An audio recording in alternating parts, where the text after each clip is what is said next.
Hi everyone. ಇವತ್ತು ನಾನು ಕೊಲ್ಲಾಪುರದಿಂದ ಪನ್ಹಾಳಕ್ಕೆ ಹೋಗ್ತಿದ್ದೇನೆ. ಕೊಲ್ಲಾಪುರದಿಂದ ಪನ್ಹಾಳ ಕೇವಲ 21 ಕಿಲೋಮೀಟರ್. ಆದರೆ ಇದು ನನಗೆ ದೊಡ್ಡ ಕವನವಾಗಿ ಕೇಳ್ತಾ ಇದೆ. ಇವಾಗ ನಾನು ಕೊಲ್ಲಾಪುರದಿಂದ ದೇವಿ ದರ್ಶನ ಪಡೆದು ಸೀದಾ ನಾನು ಹೋಗ್ತಿರೋದು ಇವಾಗ ಪನ್ಹಾಳಕ್ಕೆ. ಪನ್ಹಾಳ ನೀವು ಮಸ್ಟ್ ವಿಸಿಟ್ ಪ್ಲೇಸ್. ಯಾಕಂದರೆ ನೀವು ಅಲ್ಲಿ ಹೋದರೆ ನೀವು ಹಳೆ ಕಾಲದ ಕೋಟೆಗಳು, ಶಿವಾಜಿ ಮಹಾರಾಜರು ತಂಗಿದಂಥ ಸ್ಥಳಗಳನ್ನು ನೋಡಬಹುದು. ಇದು ತುಂಬ ಚೆನ್ನಾಗಿದೆ. ಆದರೆ ಈ ಸಣ್ಣ ಪಯಣ ನನಗೆ ಕವನವಾಗ್ತಿದೆ. ಇದು ಪಂಚಗಂಗಾ ನದಿಯ ದಡದಿಂದ ನಾವು ಹೋಗ್ತಿರೋದು. ನದಿ ನನ್ನನ್ನು ಶುದ್ಧಗೊಳಿಸ್ತಾಳೆ ಅಂತ ಅನ್ನಿಸ್ತಾ ಇದೆ. ಅವಳ ತೀರದಲ್ಲಿ ವೃಕ್ಷಗಳ ನಗು, ಹಕ್ಕಿಗಳ ಹಾಡು, ಮಳೆಯ ಸ್ಪರ್ಶ, ಇದೊಂದು ಭೂಮಿಯ ಕಾವ್ಯವಾಗಿದೆ. ನೆಲದ ತುಂಬ ಹಸಿರಿನ ತೋಟ ಹಾಕಿ ನೋಡಿದರೆ ಇದು ನನಗೆ ಸ್ವಾಗತ ಬೀರುವಂತೆ ತೋರ್ತಾ ಇದೆ. ಪರ್ವತದ ಎದೆಗೆ ಮರುಬಾಗಿದ ಮೋಡಗಳನ್ನು ನೋಡಿದರೆ ಇದೊಂದು ಪ್ರಕೃತಿಯ ಪ್ರೇಮ ಪತ್ರ ಅನ್ನಿಸ್ತಾ ಇದೆ. ನೋಡಿದ್ರಲ್ಲ, ನನಗೆ ಪನ್ಹಾಳ ಹೋಗ್ತಿರ್ಬೇಕಾದ್ರೆ ಹಸಿರಲ್ಲಿ ನಾವು ಹೋಗ್ತಿರ್ಬೇಕಾದ್ರೆ ನಮ್ಮ ಆಟೋ ಸಹ, ನಾವು ಹೋಗ್ತಿರೋದು ಆಟೋದಲ್ಲಿ. ಆದರೆ ಈ ಆಟೋದ ಸ್ಪೀಡ್ ಇಷ್ಟಿತ್ತಲ್ಲ, ಇದು ಕಾರನ್ನು ಸಹ ಹಿಂದೆ ಹಾಕಬಹುದಿತ್ತು ನೋಡಿ. ಇಲ್ಲಿ ಮನೆಯ ಪಕ್ಕದಲ್ಲಿ ಇರುವ ಹೂ ಗಿಡಗಳ ಮರಗಳನ್ನು ನೋಡಿದಾಗ ದೃಶ್ಯ ಎಷ್ಟು ಚೆನ್ನಾಗಿತ್ತಂದರೆ, ಹಸಿರು ನೋಡಿದಾಗ ಅದು ನನ್ನನ್ನು ಸ್ವಾಗತಿಸ್ತದೆ ಅನ್ನೋ ಭಾವನೆ ನನಗೆ ಕೇಳ್ತಾ ಇದೆ. ಈ ಮಳೆಯ ಹಾದಿ, ಈ ಹಸಿರು ನೋಟ, ಈ ನದಿ, ಈ ಕಾಲ, ಇದು ಸುತ್ತಾಟವಲ್ಲ, ಇದೊಂಥರ ಪವಿತ್ರ ಅನುಭವ ಅಂತ ನನಗೆ ಅನ್ನಿಸ್ತಾ ಇದೆ. ನಾನು ಈಗ ಪನ್ಹಾಳ ರಸ್ತೆಯಲ್ಲಿದ್ದೇನೆ. ಆದರೆ ನೋಡಿ, ಮಳೆ ಈ ಸಮಯ, ಮಳೆ ಬರುವ ಕ್ಷಣ ನಮ್ಮೊಳಗಿನ ಚಲುಮೆಯನ್ನು ಮೆರೆಸುತ್ತೆ, ಜಾಸ್ತಿ ಮಾಡುತ್ತೆ. ಮಳೆ ಅಂದರೆ ಬರೀ ಹಗುರ ತಂಪು ಅಲ್ಲ, ಅದು ಮನದ ಎದೆಗೆ ಬೀಳುವ ನವಚೈತನ್ಯ ಅನಿಸುತ್ತೆ. ಮಳೆ ಬಂದಾಗ ಹೃದಯವೇ ಮೃದುವಾಗುತ್ತೆ.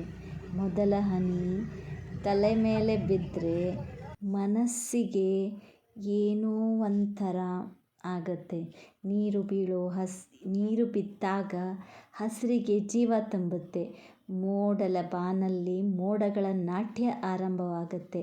ನೋಡಿದ್ರಲ್ಲ, ಪ್ರಕೃತಿ ಎಷ್ಟು ತನ್ನ ನಿಜದ ರೂಪವನ್ನು ನಮಗೆ ತೋರಿಸ್ತಾ ಇದೆ. ಪ್ರಕೃತಿಯ ಈ ಕ್ಷಣಗಳನ್ನು ನಾವು ಅನುಭವಿಸ್ಬೇಕಾದ್ರೆ ಪ್ರಕೃತಿಯಲ್ಲಿ ಮನೆ ಬಿಟ್ಟು ನಾವು ಒಂದು ಸ್ವಲ್ಪನಾದರೂ ಹೊರಗೆ ಬೀಳಬೇಕಾಗುತ್ತೆ. ಅಂದಾಗ ಮಾತ್ರ ನಮಗೆ ಈ ಪ್ರಕೃತಿಯ ದರ್ಶನ ಆಗುತ್ತೆ ಅಂತ ಹೇಳ್ತೀನಿ. ಬಾವಿಯನ್ನು ನೋಡ್ರಿ, ಇದು ಮಣ್ಣಿನಲ್ಲಿ ಅಲ್ಲ, ಮನಸ್ಸಿನಲ್ಲಿ ತಣ್ಣನೆಯ ಸ್ಪರ್ಶ. ಇದು ಅಂದರ್ ಬಾವಡಿ ಅಥವಾ ಹಿಡನ್ ವೆಲ್ ಅಂತಂತಾರೆ. ಇದು ಗುಪ್ತ ಬಾವಿ.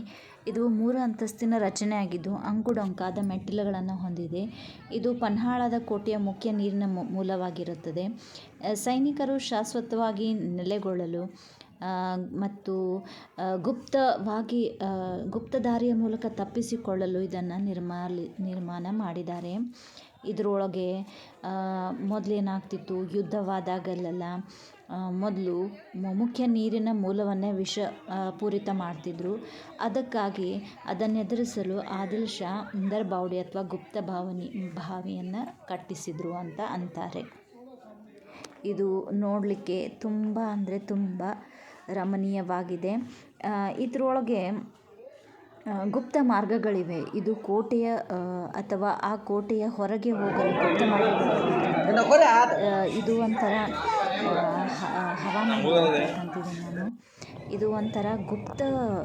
ಈ ಸೈಡ್ ಬರಬೇಕು, ಆ ಸೈಡ್ ಹೋದರೆ ಯಾವ ಸೈಡ್ ಬರಬೇಕು ಅನ್ನೋದೇ ಗೊತ್ತಾಗೋದಿಲ್ಲ. ಆ ಥರ ಇದೆ. ಇದು ಕೆಳಗೆ ಡೇಂಜರ್ ಇರೋದ್ರಿಂದ ಅದನ್ನೆಲ್ಲ ಇವಾಗ ಮುಚ್ಚಿದ್ದಾರೆ. ಎಲ್ಲ ಕೆಲವೊಂದು ಪ್ಲೇಸಸ್ ಅಷ್ಟೇ ಎಲ್ಲರಿಗೂ ಅಲೌ ಮಾಡಿದ್ದಾರೆ. ಕೆಲವೊಂದಿಷ್ಟನ್ನೆಲ್ಲ ಲಾಕ್ ಮಾಡಿದ್ದಾರೆ, ಏನು ಡೇಂಜರ್ಗೆ ಇದಾಗಬಾರ್ದು ಅಂತ ಹೇಳಿಬಿಟ್ಟು. ಇದು ನೋಡಲಿಕ್ಕೂ ತುಂಬ ರಮಣೀಯವಾಗಿದೆ.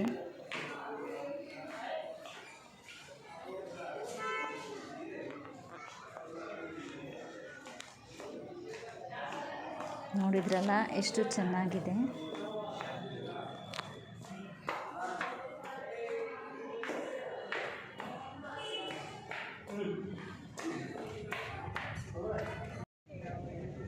ಬಿಸಿಲು ಹಿಂಗೆ ಬರೋದಿಲ್ಲ.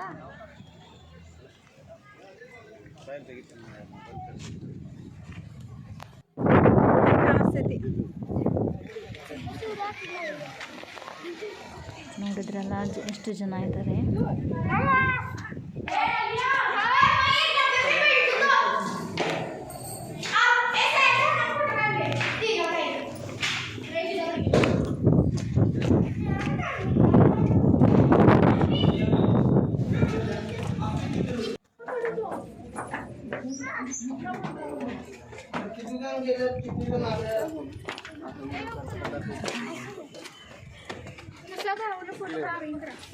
Photo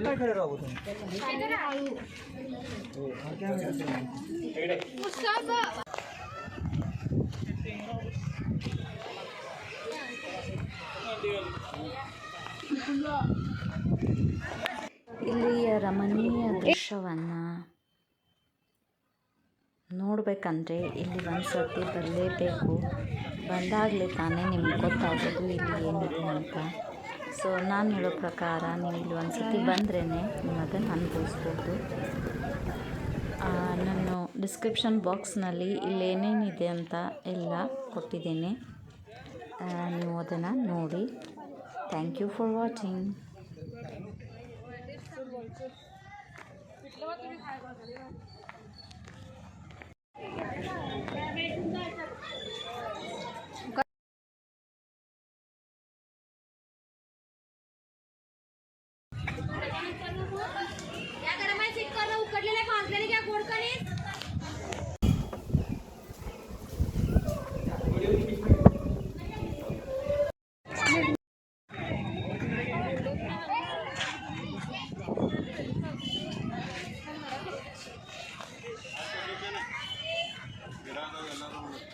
I love Panhala ಎಲ್ಲೈತೆ.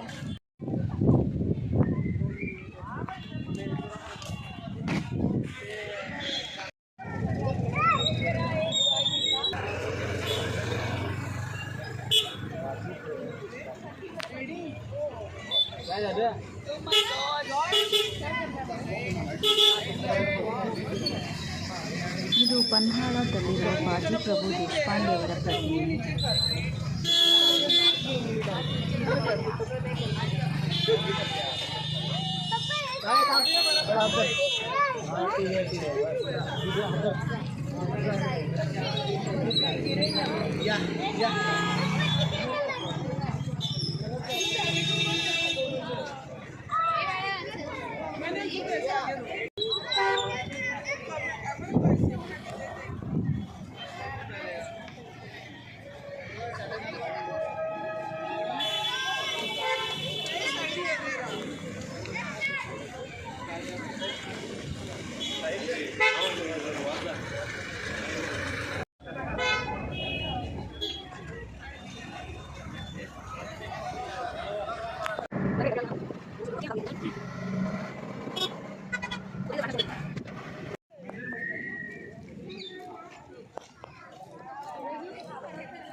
ಆಗತ್ತೈತಿ.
ನೀ ಮುಂದೆ ನೀನು ಬೇಕು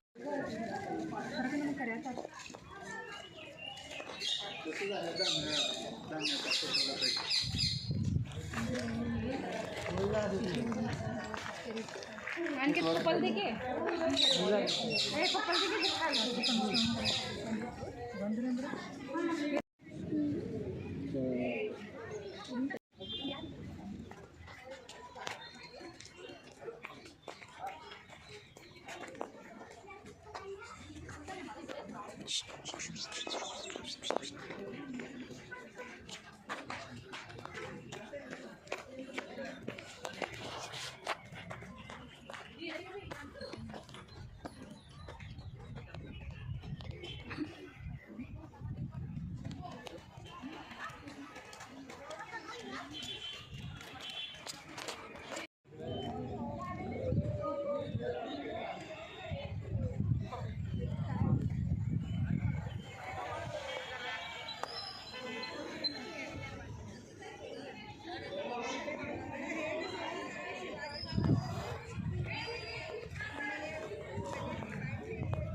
ಬೆಸ್ಟ್ ಹಾಂ ನೋಡ್ರಲ್ಲ ನಿಧಿ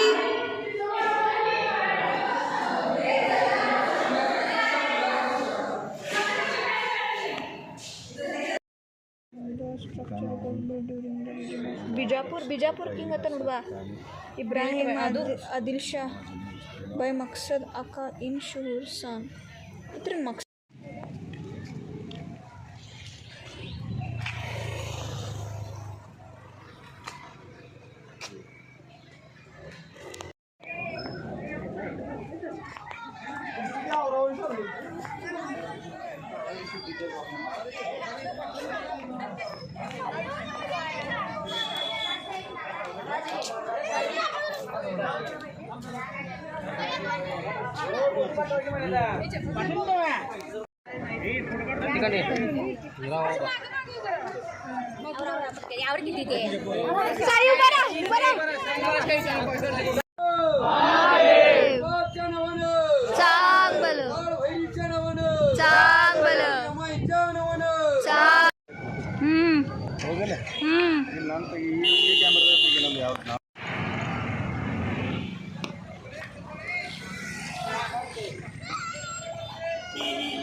जय जय जय शिवाजी